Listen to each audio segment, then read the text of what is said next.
That wasn't mine.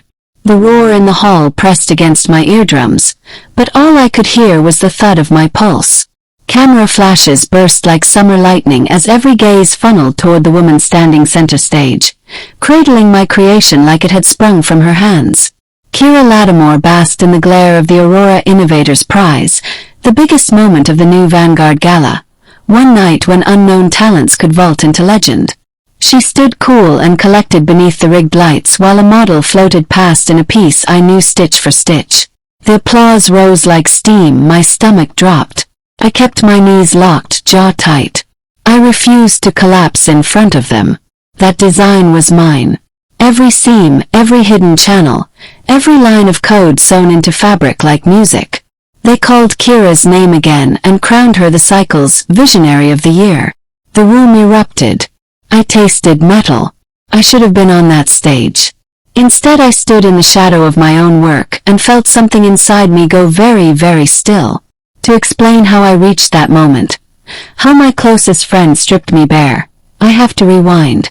Back before the glitter, before the live streams, before we learned how ambition can curdle. I met Kira during our first semester at Langston College of Art and Design, a historically black university nestled in a city that moved like jazz. Restless, bright, impossible to pin down. Kira was the kind of storm that made people look up. Tall, copper-brown skin that caught the light, braid ends clipped with tiny brass charms that clicked when she moved, a laugh too big for quiet rooms. Her sketchbooks were always frayed and half-splashed with coffee. Chaos trailed her like a signature. I was her opposite. Maya Jordan, the quiet one from the South Side. Hair coiled into a tidy puff, notebooks tabbed within an inch of their lives, lines clean enough to split daylight. Where she scattered, I gathered. Where she improvised, I refined. Somehow we fit. We stayed up on dorm floors mapping silhouettes with Taylor's chalk. We binged documentaries on costume archives. We argued about drape versus structure while tossing swatches like confetti. For the first time I had a friend who loved the work the way I did. We promised each other we'd climb together. We even named the brand we'd build. Eclipse 9. Ride or die, we said, palms clasped, future blazing in our eyes. I let her into every corner of my process. She let me into hers. Or so I thought. By the time we neared graduation 4 years later, the stakes felt like a drumline. The new Vanguard Gala, our city's fiercest proving ground, was approaching. Only 7 finalists from across the country would be chosen. We both applied with separate portfolios, trading nervous playlists and taking turns pretending not to care. But I had a secret project no one else had seen. One night, the idea landed on me like a chord. A sound-reactive textile, biodegradable and memory-smart, pleated to open and fold with ambient rhythm. Not just motion, not just heat, music. I embedded slim piezo pickups into channels along the bodice, wired to a microcontroller so tiny it hid in the seam allowance. Months bled together. Cutting, hand-basting, ripping out, coding, trying again. Whole weekends vanished under the blue glow of my desk lamp. The only person I brought into that private orbit was Kira. It was raining the night I revealed it. Hard rain that smacked the windows like a warning. We huddled in Studio B among mannequins and thread nests. I clipped the prototype onto a form and cued a low beat from my phone. The dress breathed. Pleats unfurled like petals when the bass swelled, then folded again when the melody fell away. It wasn't a gimmick. It moved with intent like a living thing. Kira's eyes lit.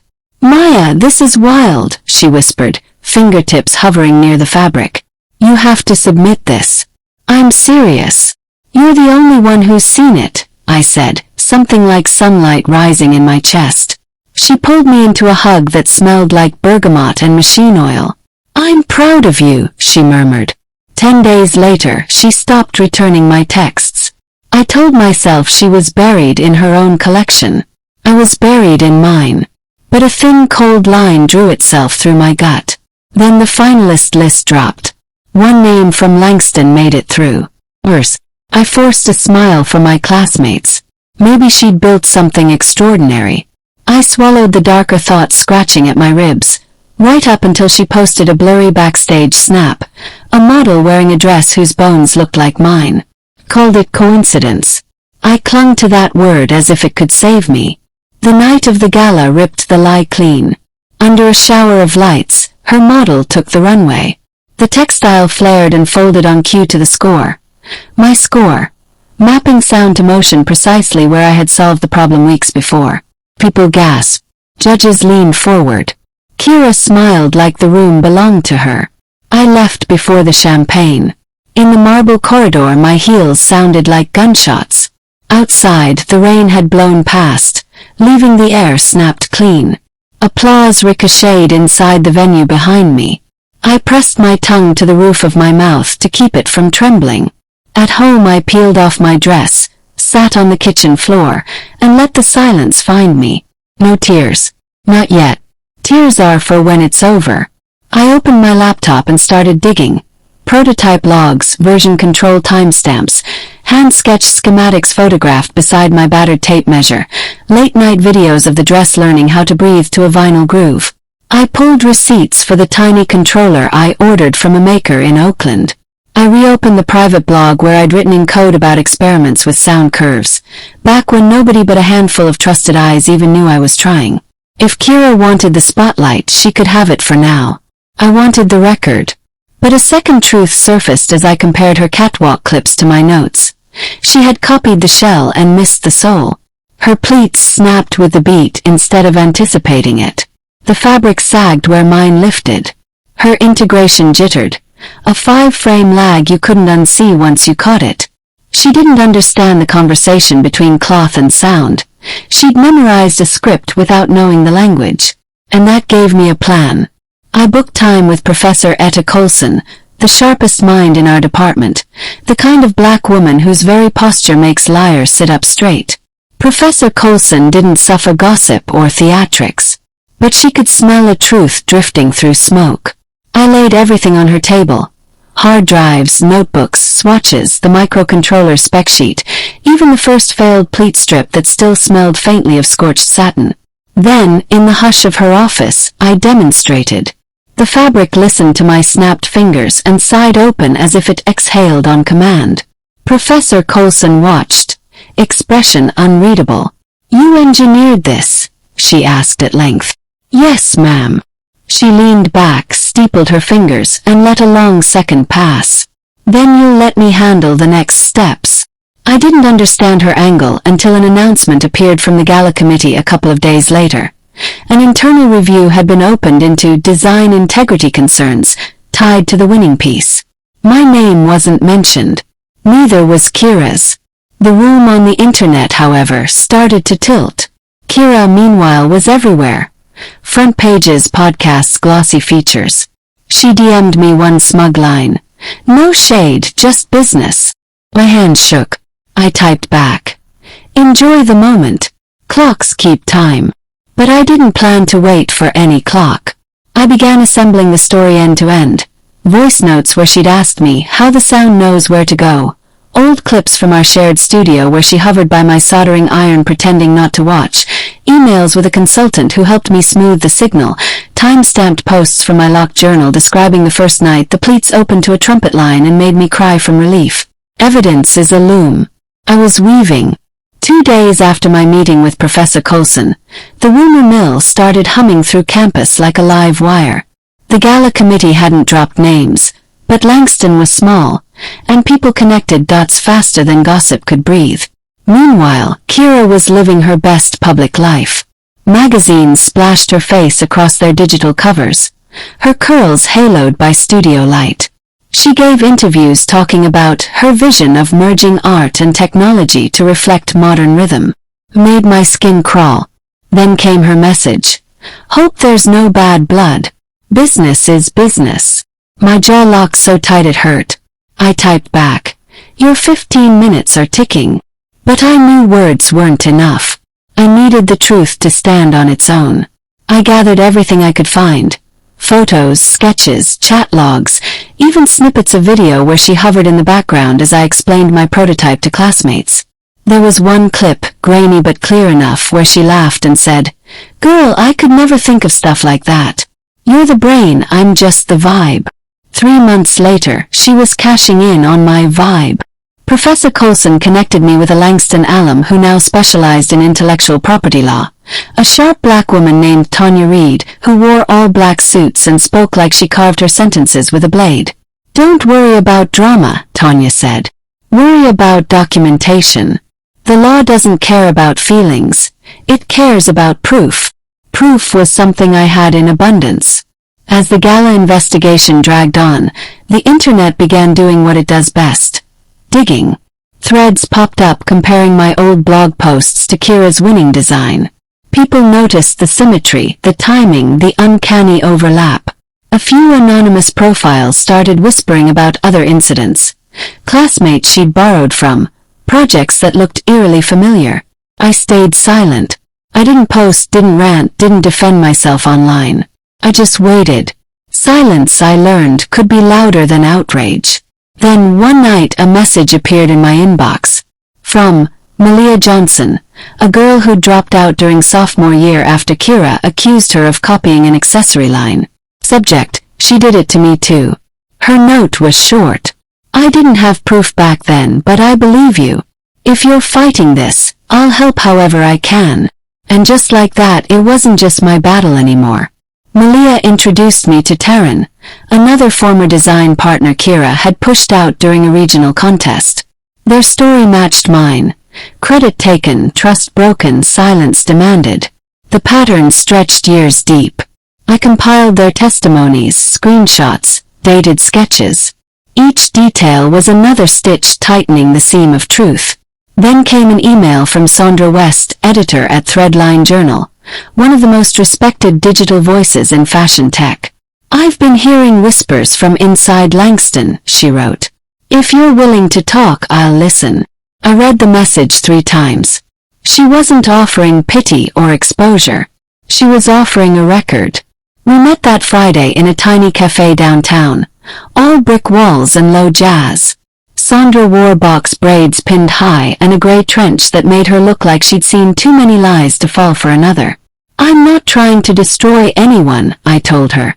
"I just want my work back." Sandra stirred her tea and nodded slowly. "The truth doesn't destroy.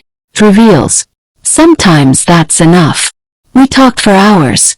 No recorder, just her notebook and her eyes cutting through everything I said. I showed her my prototypes, my timestamps, even the video where Kira called my design magic. When I finished, she exhaled through her teeth. "What if she denies all of it?" she asked. "She will," I said. "But denial can't erase evidence." Still, I had one last card to play. The original prototype, the flawless version Kira had never touched, was sealed in my closet inside a climate-proof garment bag. The circuits were inactive, but the fabric still shimmered faintly under light. It was time to wake it up. For 2 straight weeks I lived in that studio. Days blurred. I retuned the sensors, rewrote the signal map, fixed the code lag I'd identified months ago. Every stitch I made was filmed, every line of code backed up twice. My roommate, Marley, helped me shoot a video. A simple setup, soft light, nothing fancy. The dress spoke for itself. In the video, the model moved slow, her body syncing with a low jazz track. The fabric rippled like breath, folding and blooming in rhythm. It wasn't performance. It was poetry in motion. When the video ended, the title appeared on screen. The Reclaim Project. I posted it at midnight with one tag. #AuroraGala. By morning it had gone viral. People compared my version to Kira's side by side. Commenters caught every difference. The elegance, the timing, the craftsmanship. Some unearthed my time-stamped blog post weeks before her submission. Others asked how she could have built such a complex textile in days when I'd been developing mine for months. Tide turned. Kira panicked. She posted a teary video claiming we'd both drawn inspiration from shared experiences, and that creative minds often think alike. Nobody bought it. Then came the official email. The gala committee was rescinding her award and launching disciplinary action. Their statement was polished corporate jargon, but the subtext screamed, "She stole it." Her name disappeared from the winners list overnight. And mine. It appeared quietly, attached to an invitation, a private meeting with the Aurora board, and an offer to feature my collection at the International TechWeave Summit. But as I sat in that boardroom weeks later, holding the letter in my hands, victory didn't feel like I thought it would. Because the real confrontation hadn't happened yet. The boardroom at the Aurora offices smelled like fresh paint and tension. A semicircle of executives and mentors sat before me, murmuring over my designs as a slideshow looped behind them. I should have felt triumphant, but victory without closure was hollow. And closure came that same afternoon. As I left the building, I spotted Kira in the lobby of the Langston Design Center. Her once flawless poise was gone. The confident stride, the easy laughter, all replaced by a fragile quiet. Her curls were pulled back too tight, her eyes darting as whispers followed her down the hall. When she saw me, she froze. For a heartbeat, neither of us spoke. Then she muttered, "You got what you wanted." I met her gaze evenly. "No, I got what I earned." She flinched, looked away, and that was the last time we spoke face to face. Within a week, the committee released their final statement. Kira Lattimore officially disqualified for ethical violations concerning proprietary material. Her sponsors dropped her. The interview requests evaporated. And just like that, the rising star of Langston dimmed. I should have felt vindicated. Instead, I felt the weight of what betrayal costs.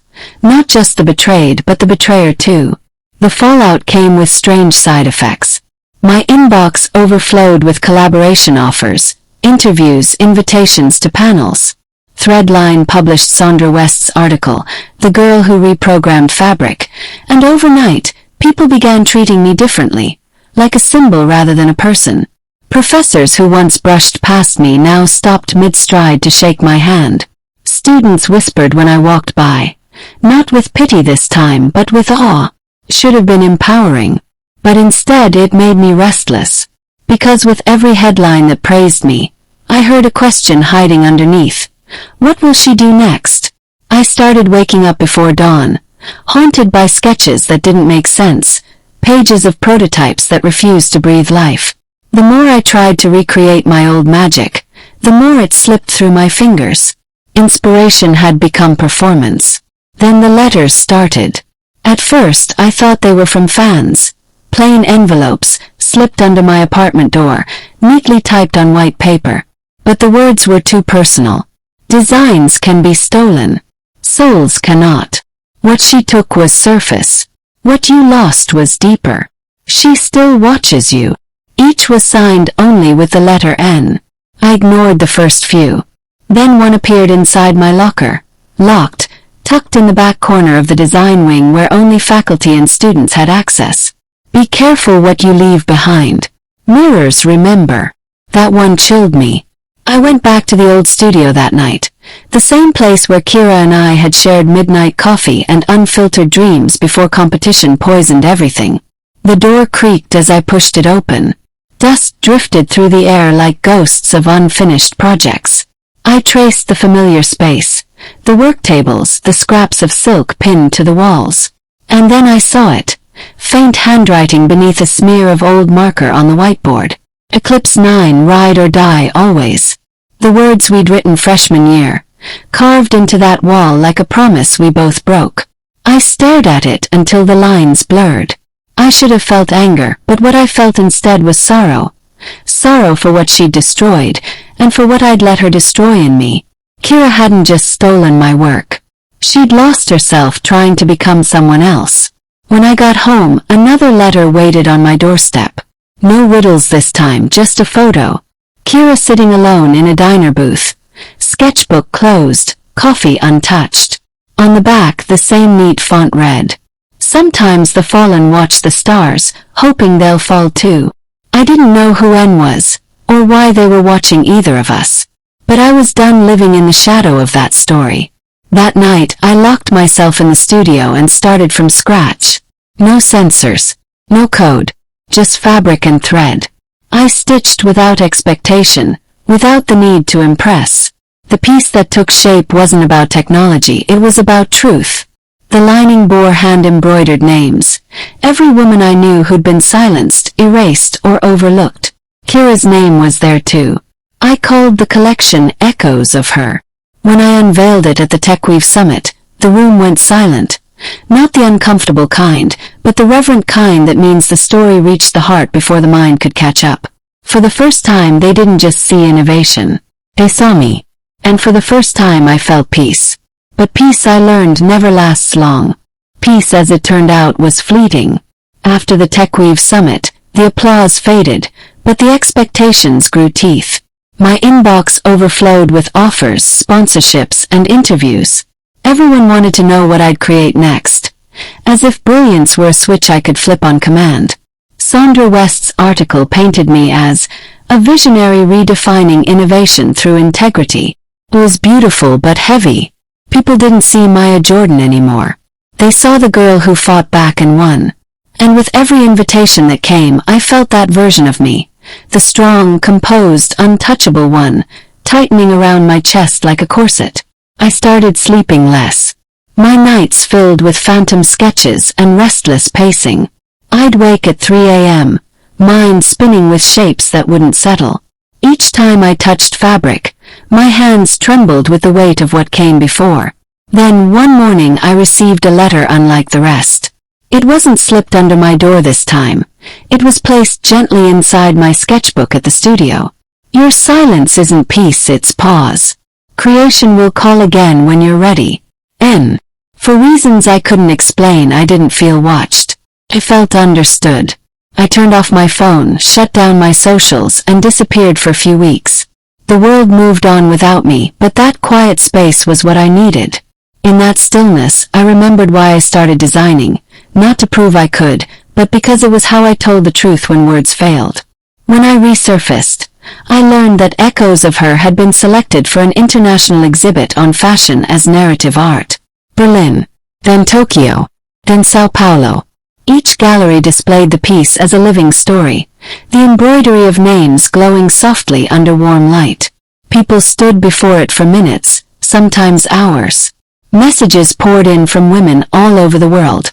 Survivors, dreamers, forgotten talents rediscovering their worth. Their words weren't about me. They were about themselves, reflected in the fabric. And for the first time I felt what legacy was supposed to feel like. But Kira's story hadn't ended. Her fall was no longer rumor. It was record. A journalist uncovered a second instance of plagiarism. A near-identical garment she'd presented years earlier, lifted from another student in a mentorship program. That designer, a soft-spoken girl named Nadia, came forward with receipts, patterns, and dated sketches. The evidence was undeniable. In a single week, Kira's remaining contracts evaporated. Her scholarship was revoked. Langston issued an official statement about academic integrity and ethical accountability. The same professors who once called her a prodigy now avoided saying her name at all. I didn't gloat. I couldn't. Because behind all the noise, I kept seeing flashes of the girl I first met, laughing barefoot in the studio, threads tangled around her fingers, full of wild dreams and too little patience. She'd burned herself chasing the light. Then, one rainy morning, I opened my mailbox and found a letter in a handwriting I hadn't seen in years. Maya, I don't expect forgiveness. I just need to say this out loud. I didn't hate you. I envied you. The way your hands knew where they were going. The way you never questioned if you belonged. I didn't steal because I wanted your work. I stole because I wanted your peace. I thought if I wore it long enough it might fit me too. I was wrong. You were always the artist. I was only the echo. Ira. I read it twice, then folded it neatly and slipped it between the pages of my sketchbook. Not as a keepsake, but as a reminder of how thin the line between envy and admiration can be. A few weeks later, at the Langston year-end showcase, I found her name again. It was written on a small card beside a modest display tucked in the corner. A simple linen dress, unembellished, quietly stitched. The sign read, by KL. No tech, no spectacle, just thread and humility. And for the first time it was hers. After the Langston showcase, something in me finally settled. Not relief, something deeper like release. Watching that plain dress of Kira's under the dull glow of gallery lights, I realized redemption isn't always loud. Sometimes it whispers through fabric, humble and sincere. I left the hall that evening beneath a drizzle that blurred the streetlights into gold halos. My reflection in the windows no longer looked like a girl who'd been betrayed, or even the woman who had fought her way back. I saw an artist, imperfect, evolving, but whole. That night, a final letter waited on the bench outside my apartment. It was typed like the others, but this one carried a sense of closure. Truth doesn't shout. It threads quietly through every seam and keeps the world from falling apart. N. smiled. Whoever N was, they had understood what even I struggled to articulate. Truth is not revenge. It's restoration. Over the months that followed, I poured myself back into work, not for recognition but for joy. The first new collection I completed after Echoes of Her was titled Resonance. Each design carried traces of sound-reactive movement, but gentler this time, a conversation between music and cloth rather than a performance. Critics called it transcendent, healing, the art of return. But to me, it was simply the continuation of a story that had never really ended. When the Berlin exhibit opened, I stood among creators from across the globe, all black, all brilliant, all carving space where the world once offered none. Someone asked me during an interview what lesson I had learned through it all. I thought of Kira, of Professor Coulson, of Sandra's steady gaze, of the first late nights that smelled of coffee and ambition, and of that whiteboard that once read Eclipse 9, Ride or Die. I said, talent gives you a voice. Integrity decides who listens. The audience clapped, but I wasn't speaking for applause. I was speaking for every woman who had ever been erased, rewritten, or doubted, and found a way to sign her name again anyway. Months later, a student from Langston messaged me. Professor Coulson showed us your story in class today. I just wanted to say, I'm building my own tech fabric piece, and I'm not scared anymore. That message made me smile more than any award ever could. Because maybe that's what legacy really is. Not fame, not forgiveness, but the ripple that keeps others from drowning in the silence you once survived. As for Kira, no one quite knows where she went. Some say she moved to Atlanta to teach sewing workshops for kids. Others say she started over under a new name. I hope the latter is true, not to erase the past, but to rewrite it with honesty this time. Whenever I visit the old Langston studio, I still glance at that faint scribble on the whiteboard. Eclipse 9. It's almost gone now, fading under layers of new ink and ideas. But I can still see it when the light hits just right. Every now and then, when I start a new design, I whisper a small prayer to it. May my work speak louder than my wounds. May my thread hold, even when the world unravels. And it always does. Because the thing about truth, the real kind, is that it doesn't fray. Endures.